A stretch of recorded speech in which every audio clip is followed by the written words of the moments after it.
Yele, yele, yele, oh, Dans le village de mon grand-père vivait un homme riche à jeter de l'argent par la fenêtre. Tout le matin, il était devant la porte et il regardait toutes celles et ceux qui passaient devant lui. Alors, parmi toutes celles et ceux qui passaient, il y avait un pauvre homme qui, tout le matin, avait sur sa tête sa cuvette, sa houe, et il partait à la forêt pour aller chercher du bois mort. Et chaque fois, l'homme riche le regardait. Alors, un matin, l'homme riche l'interpella pour lui dire « Monsieur, s'il vous plaît, tous les matins, je te vois passer devant ma porte. Ta pauvreté me fait pitié. Écoute, et si tu venais tous les matins me voir, me demander de l'argent nécessaire pour nourrir ta famille. Comme ça, tu n'auras pas à aller dans la forêt pour aller ramasser du bois mort. » Amis culturels, bonjour et bienvenue sur Congo Culture Télévision, votre rendez-vous hebdomadaire à la rencontre 2. Aujourd'hui, Benka va rencontrer un conteur, l'un des meilleurs que le Congo puisse mettre à la place publique. Il s'agit de Jules Ferry Moussoki, qui est médaillé d'or dans la catégorie conte au 8e jeu de la francophonie, Abidjan 2017, mais aussi lauréat du prix Sans Adefois dans la catégorie théâtre. Avec lui, nous allons donc parler de sa carrière, nous allons parler de son choix, parce que conteur, c'est quand même un peu rare pour son âge, et je sais qu'il a commencé un peu plus longtemps. Il va nous parler de ses projets. Nous savons que c'est un globe-trotteur, il voyage un peu partout dans le monde pour prester et pour rendre public, rendre visible la culture congolaise. Je ne vous en dis pas trop. Avec moi sur ce plateau, Jules Ferry Moussoki. Bonjour Jules. Bonjour Benka. Alors, nous vous recevons dans le cadre de l'émission À la rencontre 2. C'est le rendez-vous hebdomadaire avec les amis culturels. Aujourd'hui, nous allons vous découvrir. Vous allez vous ouvrir au public pour dire qui est réellement Jules Ferry Moussoki. C'est donc la première question. Je suis donc Jules Ferry Moussoki, Kevin Mitchoum. Je suis artiste, conteur, comédien, directeur artistique du festival international RIAPL, Rencontre itinérante des arts de la parole et du langage. Je suis également directeur artistique de la compagnie Nzondi. Et voilà, je suis ce que je suis. Un homme très occupé, hein, multidimensionnel. Mais bon, on essaye un peu de... Pas on essaye de donner le meilleur de soi-même pour pouvoir servir notre pays et la culture et partager tout ce qu'on a comme connaissance aux autres. Donc on est obligé. Merci Jules Ferry. Vous êtes plus connu pour être un conteur. C'est vrai que vous avez aussi une autre casquette de comédien, acteur de théâtre. Dites-nous, depuis quand remonte votre passion pour le conte? Et vos débuts, c'est depuis quelle année déjà?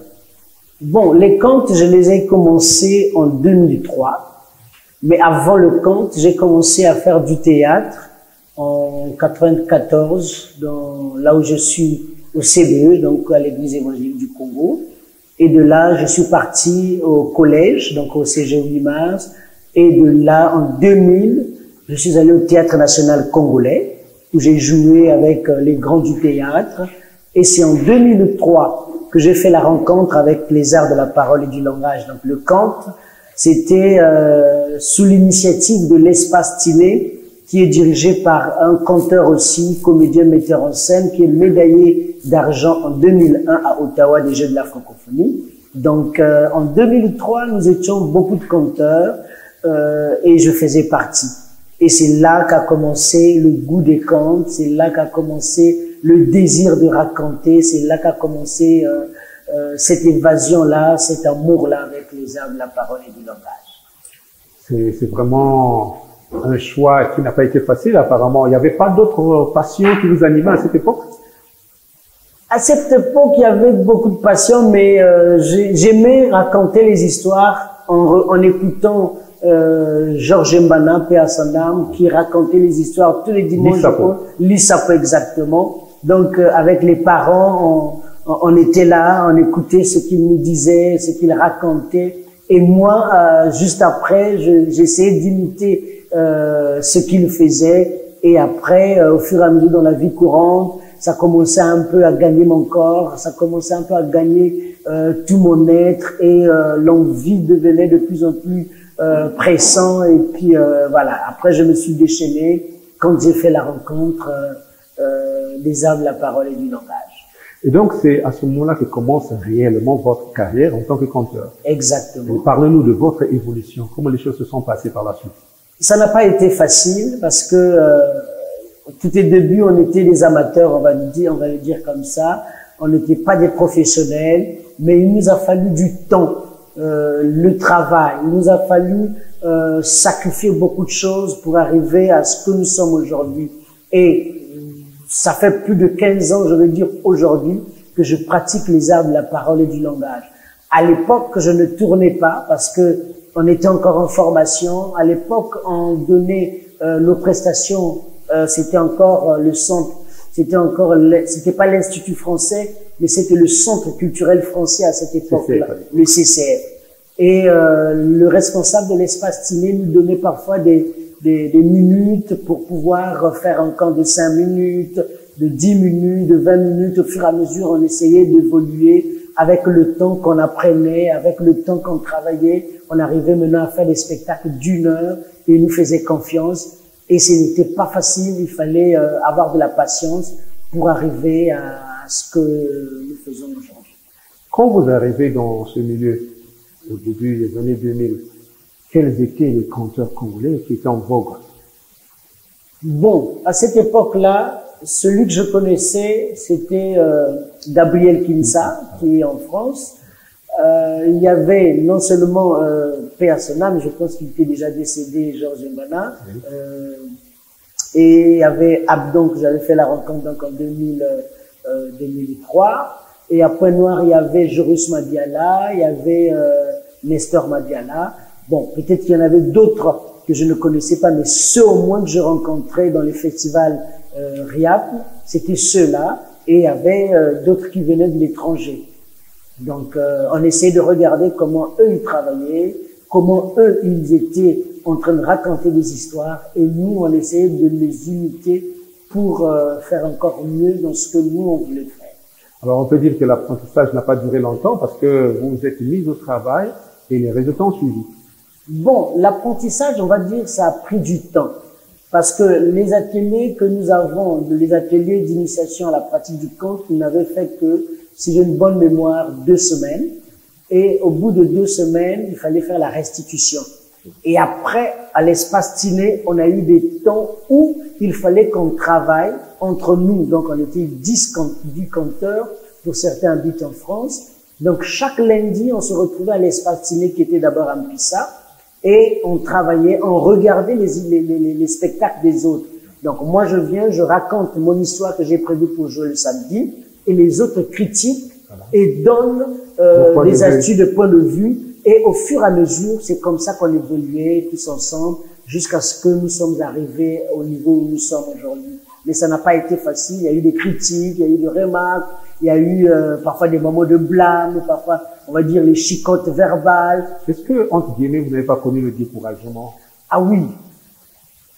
À un moment donné, quand tu sens que ça devient de plus en plus dur, on a envie d'arrêter, d'abandonner, de changer autre chose. Déjà, à la base, je suis informaticien, donc je suis administrateur des systèmes et réseaux, c'est ce que j'ai fait à l'école. Et j'ai même travaillé dans une structure pendant 5 ans en tant que responsable informatique, mais je n'ai pas abandonné. Mais c'est au fur et à mesure, je continue avec l'art et jusqu'à ce que je lâche tout pour me consacrer dans l'art. Lâcher tout pour se consacrer à l'art. Et vous avez dû faire beaucoup de sacrifices parce que lorsque nous nous sommes renseignés, après certaines sources, vous avez mis en parenthèse votre carrière pour les études et vous êtes revenu au point initial. Donc c'était en 2008-2009, je suis allé en Tunisie pour aller continuer mes études où j'ai eu la licence en administration des systèmes et réseaux. Et j'allais m'envoler dans d'autres horizons, mais les parents demandaient que je rentre au pays pour essayer de trouver du travail et travailler. Et donc pendant 5 ans, j'ai abandonné tout ce qui était art. tout ce qui était culture. Donc, comment est-ce que vous avez vécu cette période-là? C'est très difficile parce que ça me manquait. Bien qu'en Tunisie, j'arrivais à aller suivre, je partais suivre des spectacles, des Tunisiens, des comédiens, des conteurs, et j'avais envie de travailler avec eux, mais c'était le monde arabe, personne ne me connaissait. Donc du coup, j'étais un amateur pour eux, bien que j'avais donné certains noms avec qui j'avais travaillé, par exemple Dieudonné Niamouna, que j'ai essayé de parler avec des comédiens de la Tunisie, qui connaissaient aussi Dieudonné Niamouna, mais moi, on me donnait pas la possibilité, c'était pas moi Dieudonné, même si j'ai travaillé avec Dieudonné, on ne me connaissait pas sur la toile, donc je n'avais pas un nom, et du coup, c'était pas facile. Donc j'étais obligé de continuer, me consacrer dans mes études. Une fois fini, et quand je suis rentré, c'est là où j'ai fait les deux chemins en même moment, le travail, et dans mes heures creuses, j'étais à l'Institut français pour les spectacles, ou encore rencontrer les amis artistes et travailler ensemble. Et finalement, la passion a pris le dessus sur le métier. Exactement, c'est en 2017. Donc, je rentre au pays en 2011 et j'ai commencé à travailler. Mon directeur m'a demandé d'aller m'inscrire au ministère de la Culture pour la francophonie. Bon, je partais malgré moi parce que je me disais, est-ce que ça va aller? Mais bon, pas trop de motivation. Il n'y avait pas trop de motivation parce que je n'avais pas d'informations ici au Congo. Et donc, je me suis inscrit et puis le temps est venu pour travailler.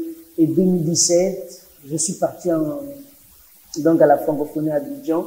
Ça n'a pas été facile. Déjà, dans ma tête, je partais pour partager la parole avec les amis conteurs que je devais rencontrer à Abidjan. D'abord, quand les listes sont sorties, j'ai essayé de fouiller les autres conteurs des autres pays sur Internet, ce qu'ils savaient faire, voilà. Est-ce qu'ils c'était plus que moi, est-ce que leur parcours, mais d'autres avaient commencé à raconter bien avant que moi. Donc j'avais tellement peur pour aller à la affronter ce qui était expérimenté. Voilà, exactement. Mais avec le directeur de l'Espace Ciné, on a travaillé. Il m'a donné des consignes, il m'a dit amuse-toi. C'est le seul consigne que je peux te donner. Amuse-toi, maîtrise ton texte et relâche-toi. Et donc, je suis allé à la francophonie pour m'amuser, pour partager la parole avec les autres. Je n'avais pas l'idée de remporter la médaille d'or. Mais pour moi, ce qui était plus important, c'était la rencontre avec les autres conteurs, partager la scène, partager les expériences. Mais comme c'était une compétition, il fallait bien trouver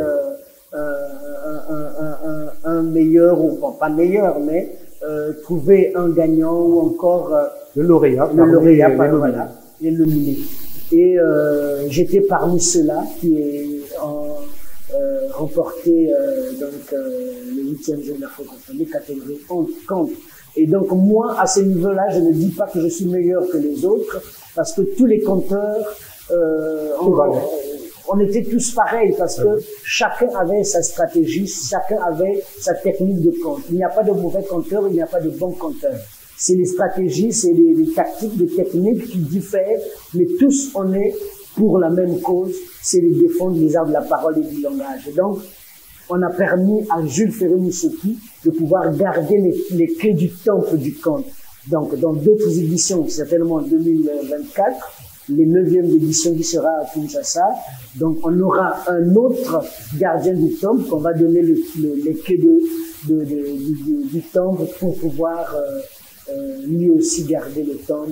Moi, je continue à faire et on continue à faire, on continue à suivre le pas comme les anciens nous ont appris. Bien dit, Jules Ferry. Alors, on peut parler d'un coup de maître. Pour une première participation, vous remportez la médaille d'or. S'en suivra une série, des tournées et des spectacles à travers le monde. C'est bien cela. Donc, juste après la francophonie, les portes, on va dire, se sont ouvertes comme ça. Et les opportunités sont venues à moi. Grâce à la francophonie, donc l'Organisation internationale de la francophonie, qui m'a soutenu aussi dans dans mon parcours, qui continue à me soutenir. Il y a l'Espace Ciné qui continue à me soutenir. Partout où je suis allé, soit c'est l'Espace Ciné qui trouvait les contrats, soit c'était l'Organisation internationale de la francophonie qui trouvait les contrats. Et il y avait vraiment le suivi avec l'Organisation internationale de la francophonie. Je suis allé à Beyrouth, donc au Liban. Je suis allé en France plusieurs fois, en Martinique, au Rwanda. Je suis allé au Sénégal, je suis allé en Côte d'Ivoire, à Conakry et dans plusieurs pays avec le soutien de l'Organisation internationale de la francophonie et de l'Espace Ciné et de la compagnie Nzondi. Donc, une réputation internationale, mais comme le dit le proverbe, nul n'est prophète chez soi. Jusque-là, vous n'étiez pas encore reconnu dans votre pays, vous n'avez pas un trophée majeur. Et cela arrive finalement en 2020, avec le Sans à 23. Comment est-ce que vous avez vécu cet événement? C'est un moment de joie qu'un Congolais, je vais peut-être citer son nom, donc le manager du groupe GPY, M. Buteven, qui m'a vu jouer non seulement la francophonie, mais en présentiel à la télé pendant le studio 210, et qui m'a vu aussi jouer dans d'autres scènes aussi, et qui a pensé que je méritais les Sanza 2 fois. Et donc je dis merci. Et c'est une joie que les nôtres puissent reconnaître aussi les valeurs des siens, des artistes du pays. Et je dirais qu'il y a beaucoup d'opérateurs culturels, peut-être qui veulent bien le faire, qui veulent bien emboîter le pas, qui veulent bien soutenir la culture. C'est le moment. Il faudrait qu'on arrive à un moment donné où on doit parler de notre culture, où on doit soutenir les artistes de chez nous qui ont du talent. Si vous voyez dans beaucoup de domaines, il y a les meilleurs, les lauréats, il y a. Mais on a l'impression qu'il y a plus de lumière sur la musique que les autres volets artistiques. Effectivement. Je suis arrivé quelque part, c'était ici, j'ai dit une fois aux journalistes qui étaient là, c'était à Pépapo, que la culture, ce n'est pas seulement la musique. Il y a le théâtre, il y a le chant, il y a la danse, il y a la danse de création, il y a la percussion, il y a beaucoup de domaines, il y a le slam, il y a la photographie, il y a beaucoup de domaines. Mais pourquoi juste les projecteurs sur la musique? Et que fait-on? Il est devenu comme des orphelins de la maison culture. C'est bien cela. Mais nous, on ne relâche pas, on continue à se battre. Et on continue à prouver que nous existons et que nous allons continuer à exister. Et la culture permet de faire décoller aussi l'économie d'un pays. Parce que nous, par exemple, à l'Espace Ciné, quand on organise des festivals, que ce soit dans l'enceinte, que ce soit à RIA, pour un continent de la parole et du langage, on fait venir des artistes venant d'ailleurs, de la France, des États-Unis, du Canada, du Belgique, du Cameroun, Abidjan, et qui viennent chez nous au Congo. Ils viennent pas seulement pour le festival, mais ils regardent aussi nos cultures, ils visitent aussi. C'est une ouverture. Donc il y a en même temps le tourisme, parce que ils achètent, ils visitent les endroits touristiques. La tradition. Ils achètent nos objets d'art et ils en portent. À un moment donné, ils investissent dans notre économie. Ce qu'ils achètent, les sous restent au Congo. Alors, une parenthèse, Gilles Ferry, est-ce que vous pensez que le problème, c'est la politique culturelle? Bon, on veut dire aussi ça, il y a un problème de politique culturelle. Comment il faut organiser les choses au niveau culturel? Les autorités doivent avoir une vision large de la culture. Ne pas seulement se focaliser sur la musique, mais donner la possibilité à d'autres domaines de la culture de pouvoir s'émerger, de pouvoir ouvrir dans l'économie congolaise. Parce qu'aujourd'hui, lorsqu'on parle du bilan du Congo à la francophonie, on ne dira jamais assez qu'il y a eu un certain compteur. Je ne suis pas peut-être le seul, mais qui a remporté la médaille d'or. Je ne suis pas le seul. Voilà. En 2013, Dorian Kayi a remporté la médaille de bronze.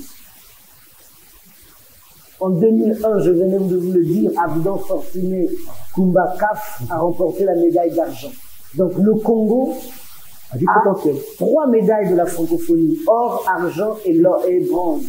Tout un podium. Tout un podium. Et ces 3 canteurs font partie d'une structure qu'est l'espace-time. Alors, ça, c'est dire que c'est vraiment le socle du conte au Congo.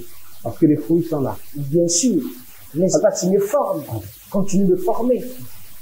Mais quel est l'accompagnement que les autorités accordent à Je ces pense organismes? que c'est un débat que nous allons lancer prochainement. Vous serez d'ailleurs invité. Merci. Parce que nous aurons un plateau télévisé où nous aurons un responsable du ministère de la Culture pour débattre justement de ces questions.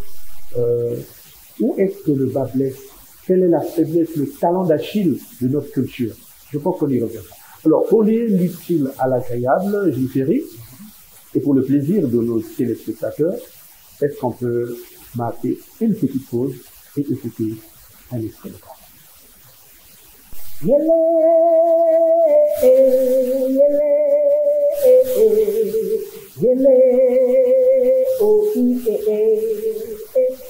Dans le village de mon grand-père vivait un homme riche à jeter de l'argent par la fenêtre.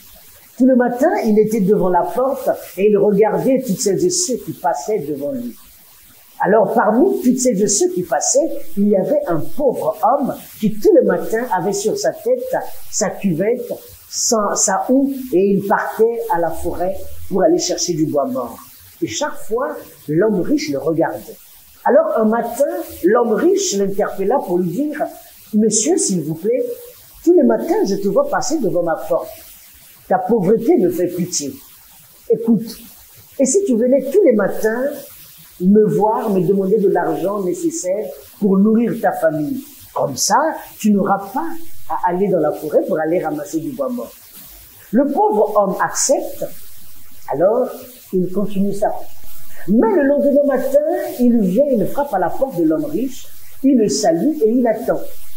L'homme riche le regarde et dit « Combien te faut-il pour la journée ?» tout en mettant sa main dans la poche. Le pauvre homme qui dit « Donne-moi juste une poignée de poussière, cela me suffira largement. » L'homme riche dit « Mais c'est pas possible, moi je te donne l'occasion d'avoir des sous, mais toi tu me demandes une poignée de poussière ?» Si tu le dis. Alors l'homme riche se baissa, ramassa une poignée de poussière à même le sol et donna à son obligé. Le pauvre homme était tellement content, il était tellement heureux, comme s'il venait de ramasser des pièces d'or. Après, il continue sa route dans la forêt, ramasser du bois mort pour aller vendre. Et tous les jours, c'était la même chose. Mais un matin, le pauvre homme est arrivé, il frappe à la porte de l'homme riche, et hop, l'homme riche ouvre la porte. L'homme riche ne fait pas du tout comme ça. En le voyant, il dit, si c'est pour ta poignée de poussière que tu es revenu, donne-toi la peine de te baisser, de la ramasser par toi-même, car tu me fatigues à la fin. Le pauvre homme sourit, le regarde et lui dit, l'homme riche, te voilà déjà fatigué de me donner une poignée de poussière qui ne te coûte que la peine de te baisser, de la ramasser. À plus forte raison si je venais tous les matins te demander une pièce d'argent. Écoute, laisse-moi gagner la vie de ma famille par la sueur de mon front. Car la sueur de mon front ne sera jamais importunée de ce qu'elle me donne tous les jours. Tandis que d'autres le seront. Et quand mon grand-père m'a raconté cette histoire, il m'a dit, le mot tien finit toujours par lasser celui qui le dit.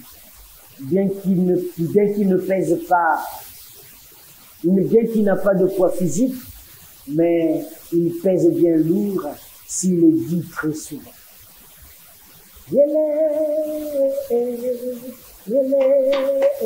Exactement, en tout cas, c'est une histoire teintée de leçons. Une leçon très, très, très importante. Est-ce que vous pouvez revenir sur la leçon de cette histoire? La leçon de cette histoire, c'est que on ne va pas toujours rester, comme on le dit très souvent, la politique de la main tendue. Ça ne paye pas. Ça ne paye pas. Parce que chaque fois que tu vas aller voir quelqu'un pour tendre ta main, est-ce que tu penses qu'il te donne l'opportunité à toi d'évoluer? Je ne pense pas. Mais pendant que l'on travaille de ses propres forces, de ses propres efforts, on arrive à gagner sa vie. Cela, c'est ce qu'il faut que nous puissions faire. Seuls, nous ne pouvons peut-être pas. Mais ensemble, main dans la main, on peut arriver à braver les murs ou encore la nature ou encore les obstacles qui sont autour de nous. Exactement. C'est comme on dit chez nous, un seul doigt ne peut pas soulever un caillou. Il en faut 5. Donc, nous les artistes et les autorités, si nous pouvons nous asseoir, avoir la même vision, regarder ce qu'il faut faire pour notre culture, ensemble, nous pouvons rehausser le niveau de notre culture dans tous les domaines. Pas seulement la musique, mais dans tous les domaines. Donnons l'opportunité aux artistes. On a toujours dit que les artistes sont souvent ceux qui ont raté leur vie. C'est un choix par défaut. Par défaut, et qui veulent aller se cacher dans la culture. Non. Nous sommes des intellos, nous avons étudié, nous avons aussi des diplômes comme ceux qui sont dans les administrations. Mais nous avons pensé être dans la culture, travailler dans la culture, parce que c'est notre passion, c'est le métier que nous avons choisi. Et je peux vous compléter en disant, parce que vous avez choisi d'éduquer, de conseiller la société. Exactement. Et de rendre les gens heureux. Exactement. Autour de Mbongi, on s'asseyait à l'époque avec les anciens qui nous racontaient des histoires et à la fin il y avait une moralité. Le conte a aussi sa place dans notre société. Le conte a aussi sa place dans l'éducation de chaque citoyen.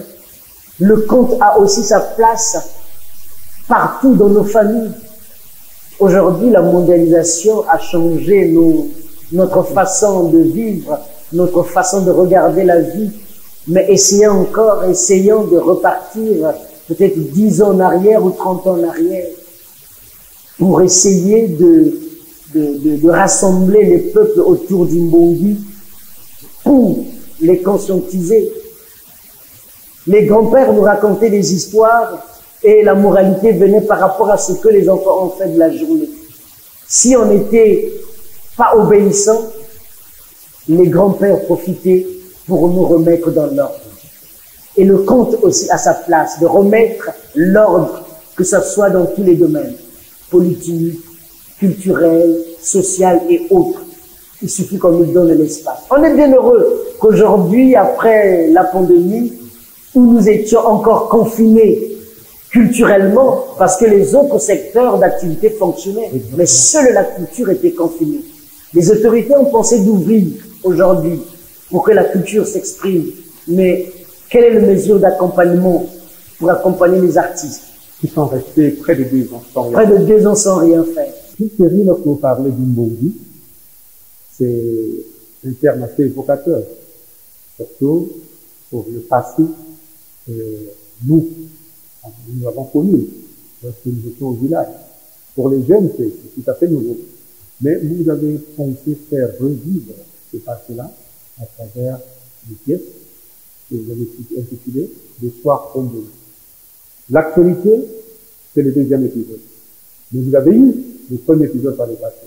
Et il y aura certainement un 3e. Alors parlez-nous du soir au Mbongi. Le soir au Mbongi est venu pendant que nous étions en confinement.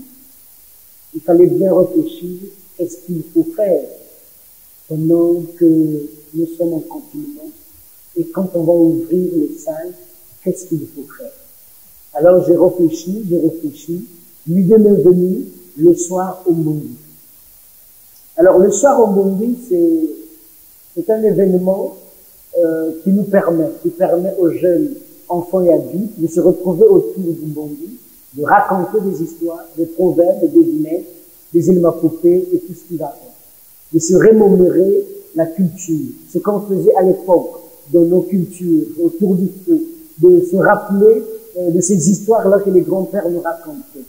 Et donc, la première édition a eu le 17 décembre 2021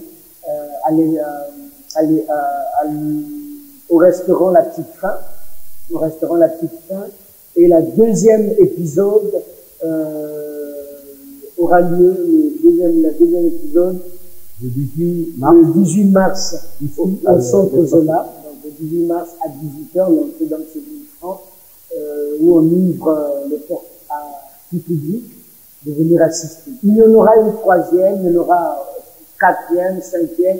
On ne va pas s'arrêter parce que le but, c'est de faire du soir au Ombongi notre patrimoine, notre lieu où nous viendrons se ressourcer, se raconter des histoires, se dire ce qui se passait autour de nous. Donc le soir au Ombongi, pour le public, doivent déjà intérioriser cela parce que ça sera un label qui sera pérenne. Voilà. Merci beaucoup.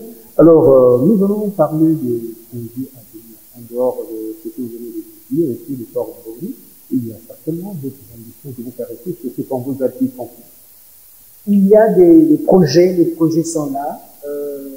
Déjà en avril, donc déjà le 18 mars 2022, à 18h, nous sommes au centre culturel Zola.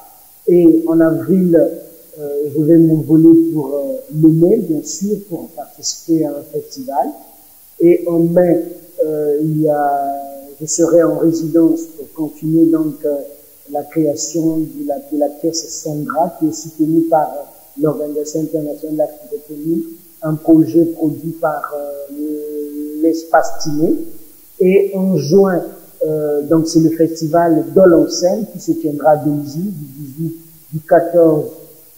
du 18 au 24 juin à Dolisie. Et en juillet, donc c'est le soir au Ombongi qui va être le spectacle itinérant. Donc on va commencer à Brazzaville, Pointe-Noire, ensuite on ira à Ouesso, Oyo, Gamboma et bien dans d'autres localités. Voilà encore pour l'instant les projets qui sont déjà ficelés, qui sont déjà programmés. Un grand périple pour que vous êtes préparé. Hein, c'est ça. Bien sûr, c'est notre métier, on est déjà bien préparé pour ce genre de tournée. Alors, avant de chuter, nous allons poser une question tout à fait personnelle, et qui aura certainement une incidence, une question générale. Est-ce que Jules Ferry-Moussetti dit de son art? Oui, je vais dire Jules Ferry vit de son art.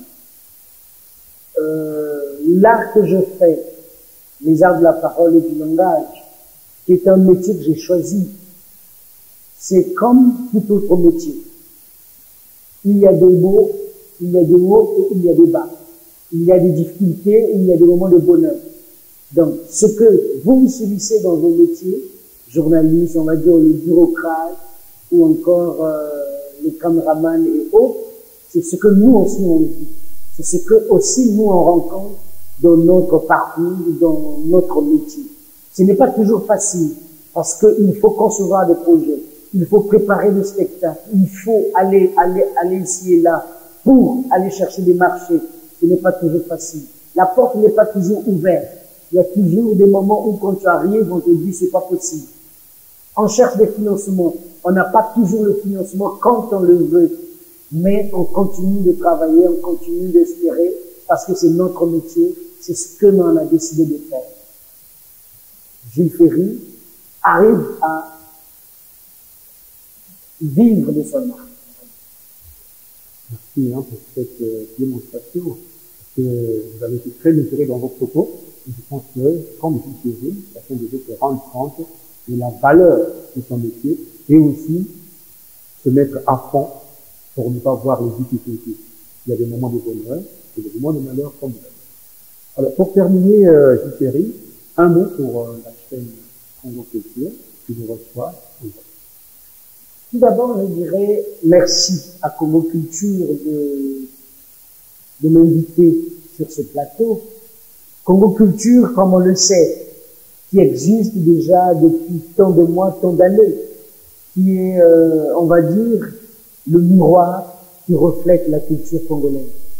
Et donc, c'est comme aussi d'autres chaînes qui se battent dans le monde des médias pour pouvoir vulgariser, pour pouvoir hausser la culture congolaise. Alors, cette chaîne fait de son mieux pour que la culture congolaise soit vue de l'extérieur. non pas seulement au niveau national, mais au niveau international. Voilà ce que je peux dire de cette chaire. Merci beaucoup. C'est moi qui vous remercie. C'était un plaisir pour Congo Culture de pouvoir parler de vous, parce que vous êtes quand même un des grands acteurs culturels congolais, mais comme on a tendance à le dire, trop de projecteurs sur la musique et très peu de visibilité sur les autres aspects culturels. Mais aujourd'hui, je pense que le public a eu droit à ce face-à-face entre Benka et Jules Ferry-Mousseti à travers l'émission À la rencontre de. Je vous dis au revoir et on va se revoir dans quelques semaines avec un autre invité. Et je termine dans cette émission en disant félicitations et bravo aux chevaliers de la plume et du micro, mais aussi aux techniciens qui sont derrière les caméras. C'est là par qui vous avez une très belle image qui vous a fait. Ciao.